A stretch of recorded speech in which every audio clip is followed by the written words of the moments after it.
This is Rob Morse of the Self-Defense Gun Stories podcast. I'm reminding you that this podcast is one of the many good ones on the Self-Defense Radio Network. Check out the other podcasts at selfdefenseradio.net.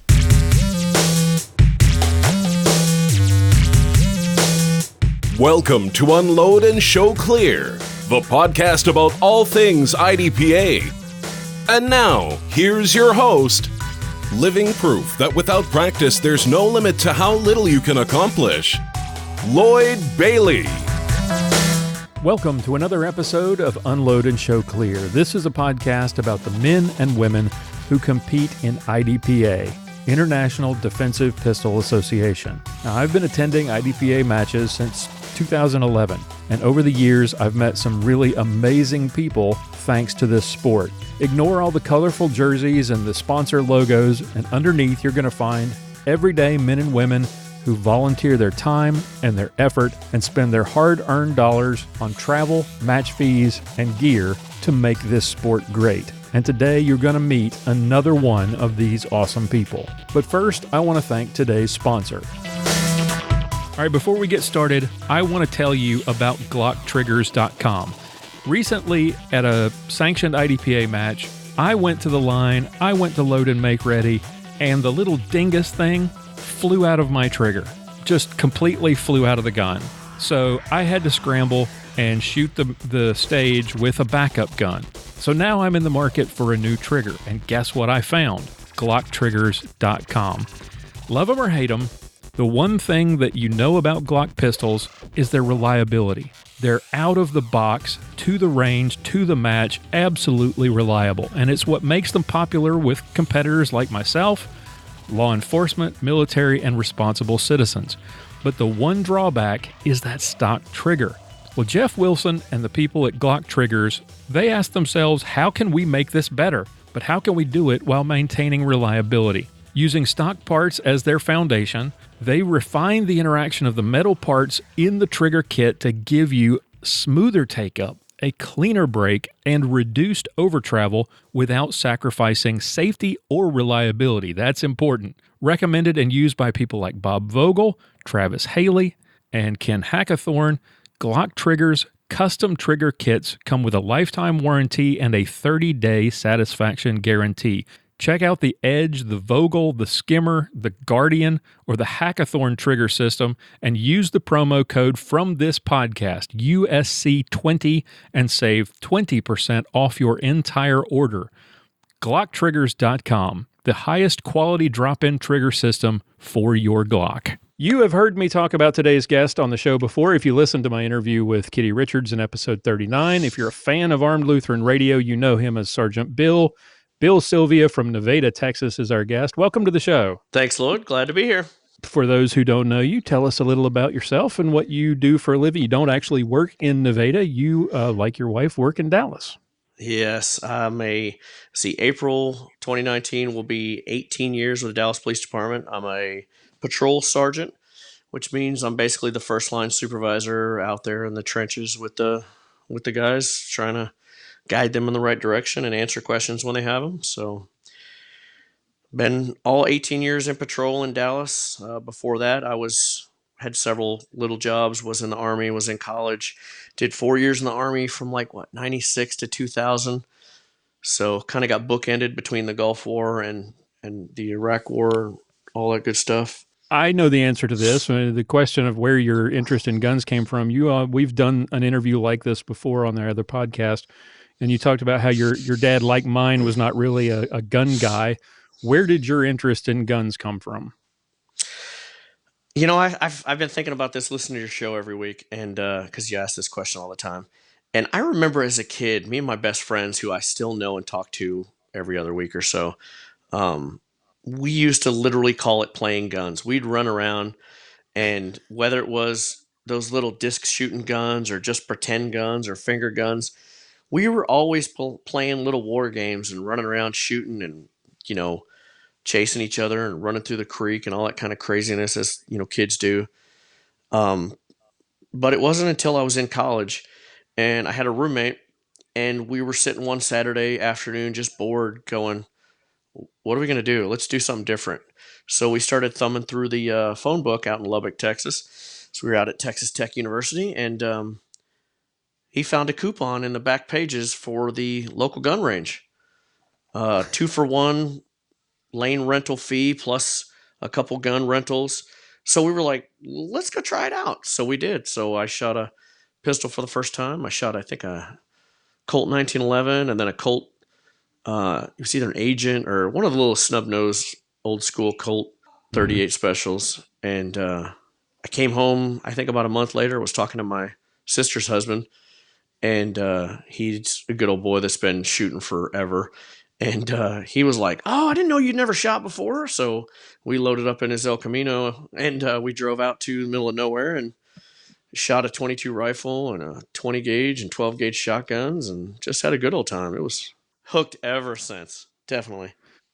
What was the motivation to join the military? You went off to the Army, and what was the interest there? Well, it was something I kind of always wanted to do, but I kind of got pushed towards it because, my dad was in the military, and I was in college, and I went out to Tech for a couple of years, and I was thinking, oh, I'm going to go business and figure something out. And none of the classes were interesting to me.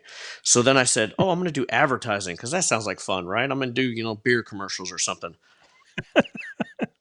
And there was a lot of art classes involved with that, and I'm not really artistically. I'm okay, but I'm not really good at painting or drawing or that kind of stuff. So after about 2 years of college, my brother was living in California at the time, and I was here in Texas, and I called my brother up, and I was just kind of, I was distraught. I was like, what am I going to do?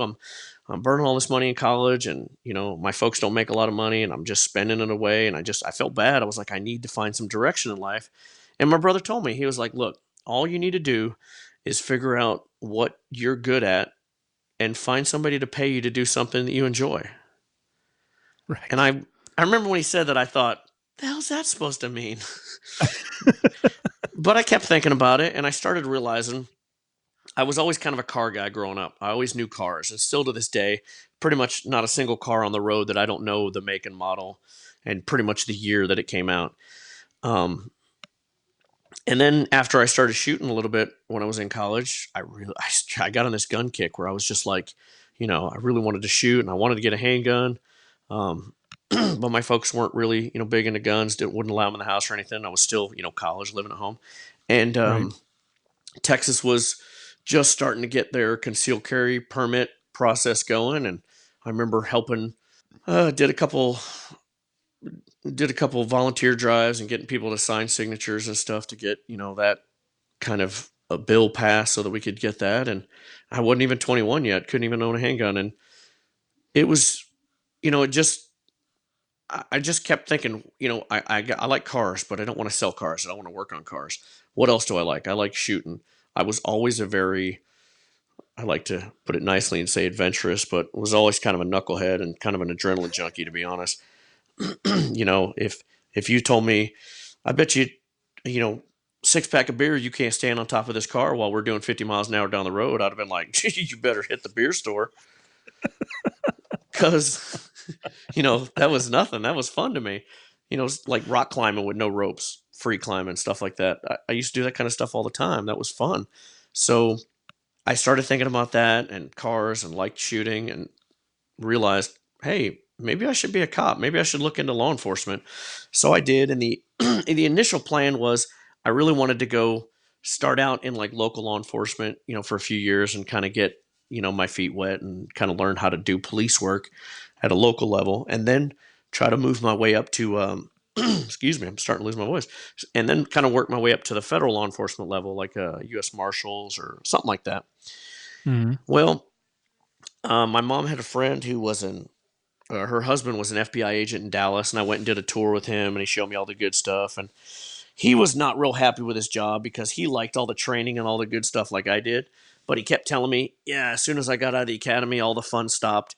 He goes, once a year we go out for 2 weeks and we do a lot of fun and training. But he said, after that, you just come back and I'm pushing papers all day. Right. So, he was like, you want to go into DEA or, Marshals or something like that. And he goes, and the easiest way to do that is, he goes, you've got several years of college. That's perfect. He goes, you need to go in the military and try to get test well when you go into the the entrance exams, and try to get an intelligence job where you have a clearance, a security clearance. He goes, the higher the clearance, the better. So I took his advice and I did that.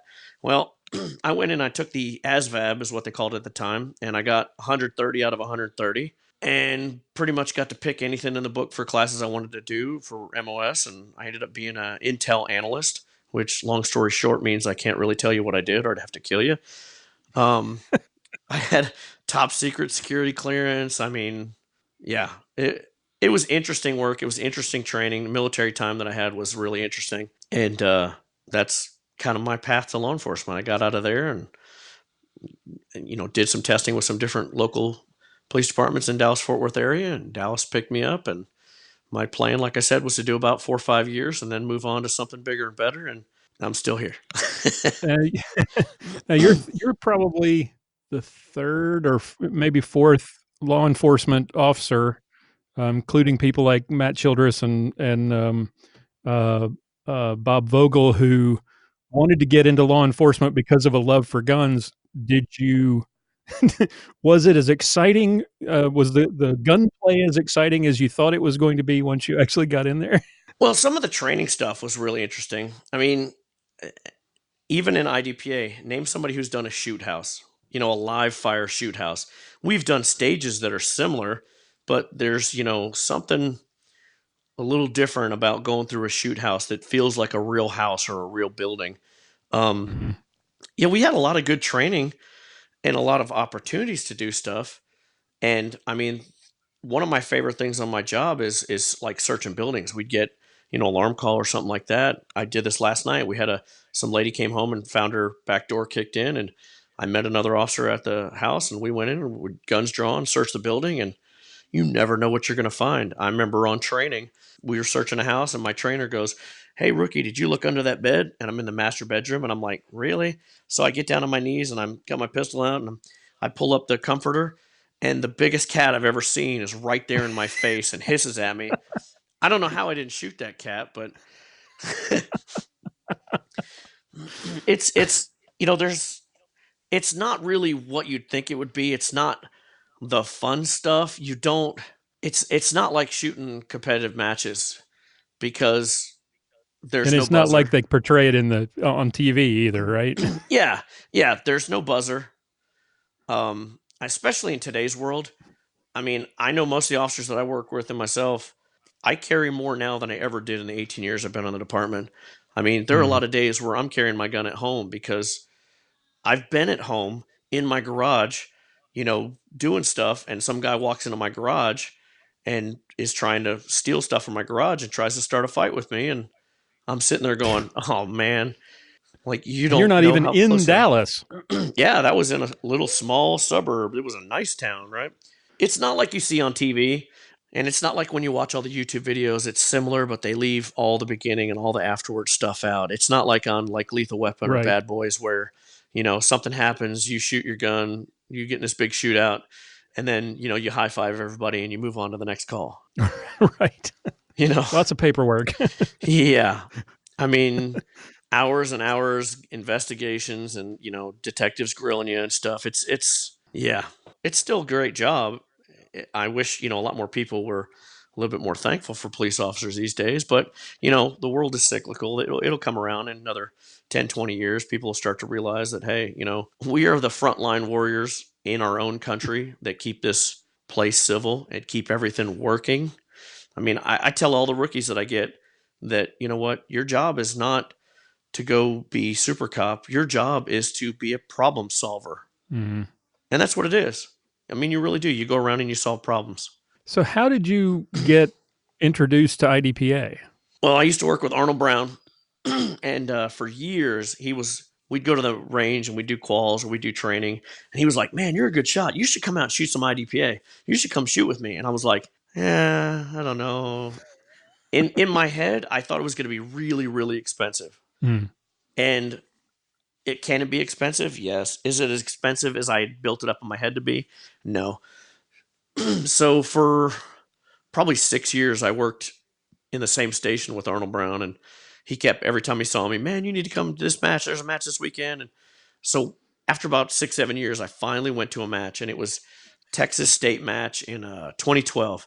And I didn't get to shoot it, but I went and kind of saw what was going on. And I remember Arnold was working it, and I went talking to him, and they were just starting to get shooting. And he was like, "Hey, I got to go, run the stage." He said, "But see this squad over here in these green and yellow jerseys? Follow them for a little while, and then come see me." I was like, "Okay." Well, that was Gordon Carroll and Randy Rogers and a few others. I had never seen anyone shoot to the level that they were shooting at. I had never seen anyone, much less like Randy Rogers, a girl, reload a gun that fast. And just watching that for a few minutes, I went, I've got to do this. And I've got a lot of work to do.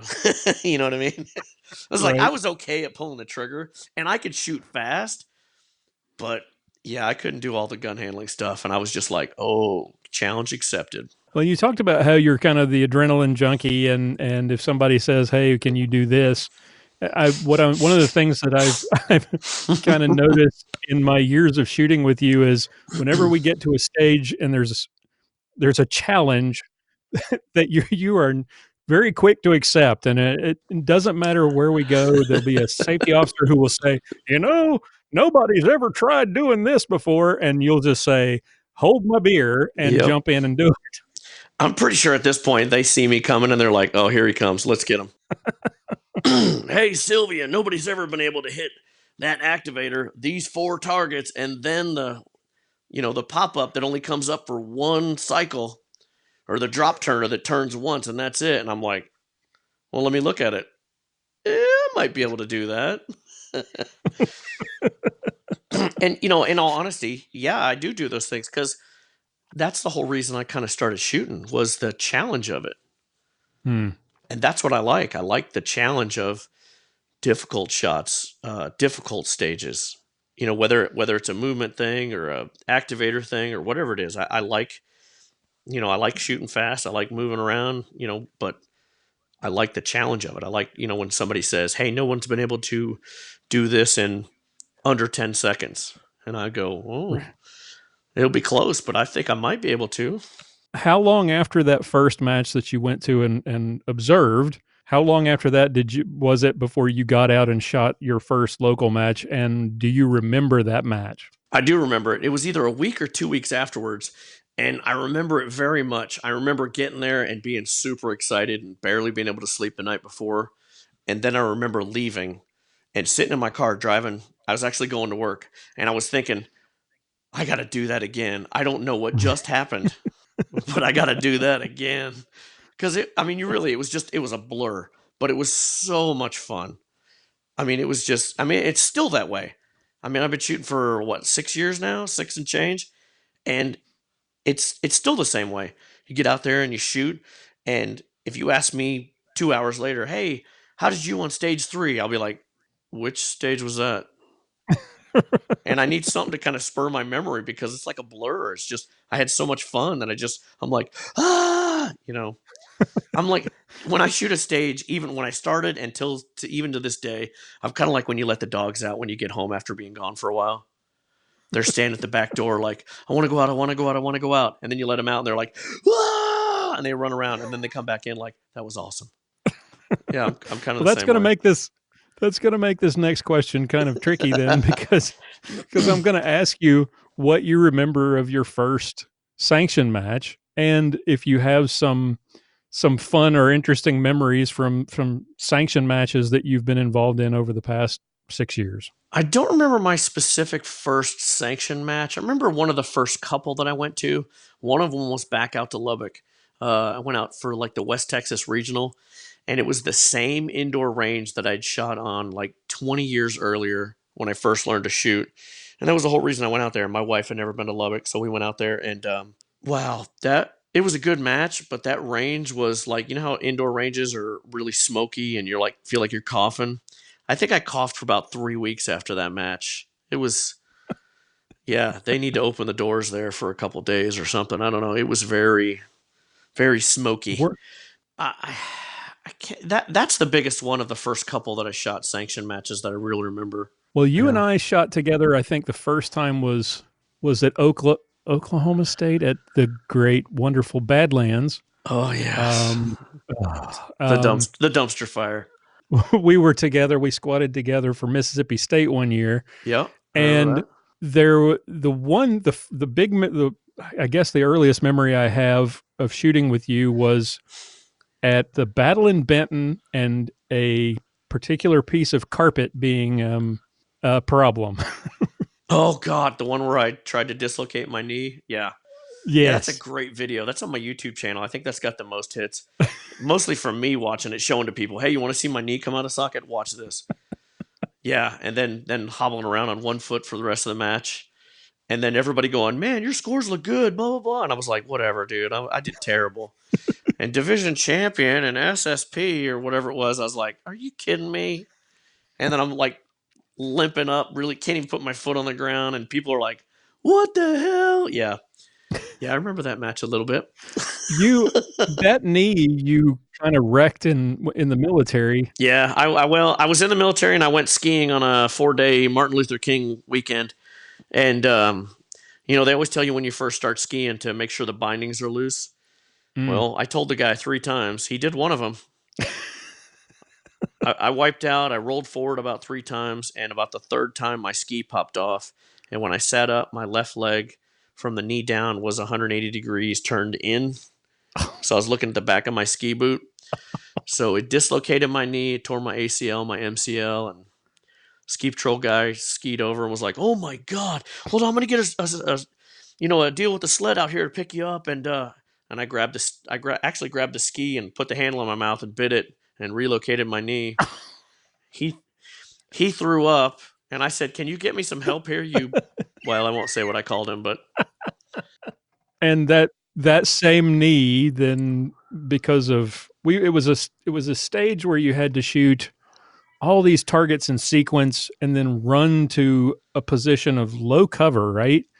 yeah, behind a car, behind a cutout of a car. And there was because it had been kind of rainy and muddy all week, they had the typical IDPA piece of remnant carpet. Mm-hmm.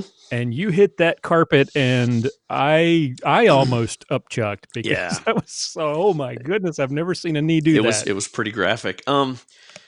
I don't play basketball anymore. I don't play volleyball anymore. Not that I was ever a basketball player at 5'6", but I don't have lateral movement. When I do stages, I will turn and face the direction I need to go because I'm not sidestepping because my left leg is no bueno. So. And because of that bad knee, I mean, I've developed problems and injuries with my other leg because of, when it's injured, you're limp on it, you're walking funny, which ends up causing injuries on your other leg. So, yeah, I'm kind of a physical wreck at 46. But, I mean, between ski accidents and motorcycle wrecks and injuries as a kid and playing football and stuff like that, there's not a single limb, hand, foot, that hasn't been broken, dislocated. I've dislocated one leg, broke the other leg, broken toes on both feet, broken an elbow in one hand, broken a collarbone on the other, shoulder blade on that one, ribs. I'm a mess. I'll admit it. With all that in mind, I know you wear a brace on that knee that always gives you is fun to. You give me a walker or a wheelchair, I'll still be out there shooting. What are your favorite kinds of stages? Do you like the really technical stuff where you have to think it through and plan it out really carefully? Do you like the run and gun stuff? Do you like lots of non-threats? Lots of movers. What's your favorite kind of stage? Well, over the years that's changed. You'd think with all my injuries and my bad knee that I would say I like the stand and shoot stages, but over the years it's changed. I used to like the run and gun, the shoot fast, hosers type stages. But as I've kind of progressed, I really like the kind of a combination of everything. I like a stage where you have a couple choices, some very technical shooting where you may have a target close and then a target really far and then a mid-range target where you have to really, you're not just transitioning, but you're working that accelerator on your trigger. You're shoot fast, slow down, speed up a little, slow down, speed up. and they're difficult shots. So I like it to where there's some run and gun, some choices, and it's technical. It's tough. I mean, the harder the match, to me, the better. I mean, I still like to shoot a fun match every now and then, but when it comes to a sanctioned match or something like that, the more difficult, I hate to say that when we're in the pavilions or whatever afterwards and they're posting the scores and people are all grumbling about how many points down they had, I'm not a great shooter. I don't have like nothing down. I've never won a single most accurate, but I like the matches and the stages that are really difficult, that really make you go, wow, that was tough. And they, to me, they really expose what you're good at and what you're not good at. So going to ask you the question that I've asked a lot of times and I get crappy answers for, but because it's not a lot of people have a fun or interesting answer to this. And if yours is mundane, then that's fine.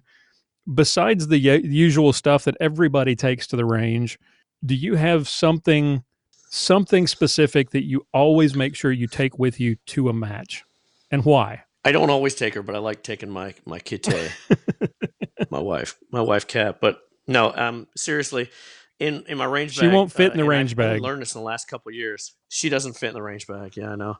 But a couple of things that I have that I do now pretty religiously take with me that's in my range bag everywhere I go. One is a police patch for my police department, because my wife likes to trade patches. She's got a ginormous collection of police patches. And, it's always fun to go meet officers and other places. The other thing is I have a bottle opener, because if you've ever sat in a range in the middle of Arkansas and somebody's snuck you a bottle of beer and it's not a twist top and you're like, how do I open this? How the hell do I open this? I'm not breaking my teeth on that thing, but I really want that beer. Is there a favorite match that you shoot or that you like to circle, you pin in on the calendar every year that you don't want to miss? There's actually a lot of them, but I do like shooting the matches at CASA in Central Arkansas Shooters Association. Right. Because they're always fun.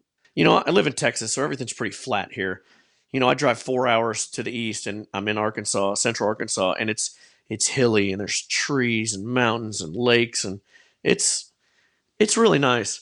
And they always have good food and the people are always good. And, it's kind of almost the home for IDPA, because it pretty much started up there in Perryville, and the Wilson Combat Shooters are up there. And yep. And Mike really Plato does a great job with the matches. Yeah, he does. Yeah, he does.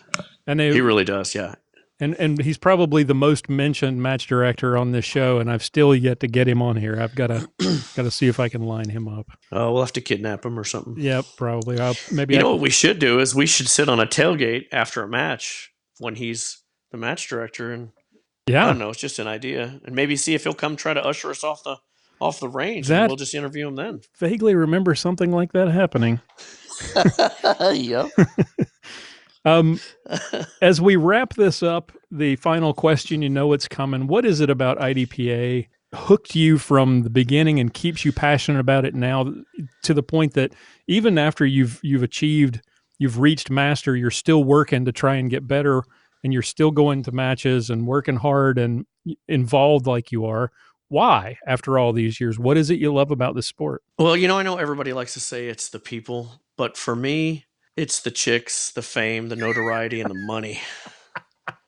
It is the people, but it's also the competition. It's the fact that, I can have somebody that, like, there was a match, was it last year or the year before last, that me and Jared Phillips were just mean mugging each other and giving each other a hard time, like before the match and at lunch and afterwards. And he ended up beating me by like 0.24 of a second. And we were high-fiving each other afterwards. It's fun. The competition is fun. The people are fun. And you just can't beat it. You really can't. I shoot that other game, that gun racing, whatever that thing is, and I shoot that mostly before just the competitive and the difficulty of it. And the people aren't the same. The people are still fun and enjoyable to be around, but only in IDPA can you squad on a squad in another state and you don't know anybody there, and by the end of the day you feel like you've got like 15 best friends that you've known for like 20 years. It's a pretty amazing thing. It really is. Well, thank you, my friend. I appreciate you taking the time to come on the show and do this. Can't wait to get back out on the range and get shooting with you again this year. We'll be there before you know it. You better start practicing. Maybe I can get the missus to practice. Yeah, right. Yeah, you hear her laughing in the background? Yeah. All right, that's all the time we have for today. I want to thank our guest for coming on the show and our sponsors for making all of this possible. Take a moment, if you would, to check out the website, check out our show notes at unloadpodcast.com. We've got lots of interviews with more amazing guests like the one you heard today. Join our Facebook group at unloadpodcast.com/Facebook for all the latest updates and to connect with other fans of the show. And if you'd like to support the show, we sure would appreciate it. Consider becoming a patron at unloadpodcast.com/extra. I've got some full-length interviews and special content available there exclusively for patrons as well. And if you know somebody or you yourself would make an interesting guest for a future episode of Unload and Show Clear, please contact me at lloyd@unloadpodcast.com or click on the contact page on the website and send us a message. We'd love to hear from you. Tune in again next time for another episode of Unload and Show Clear.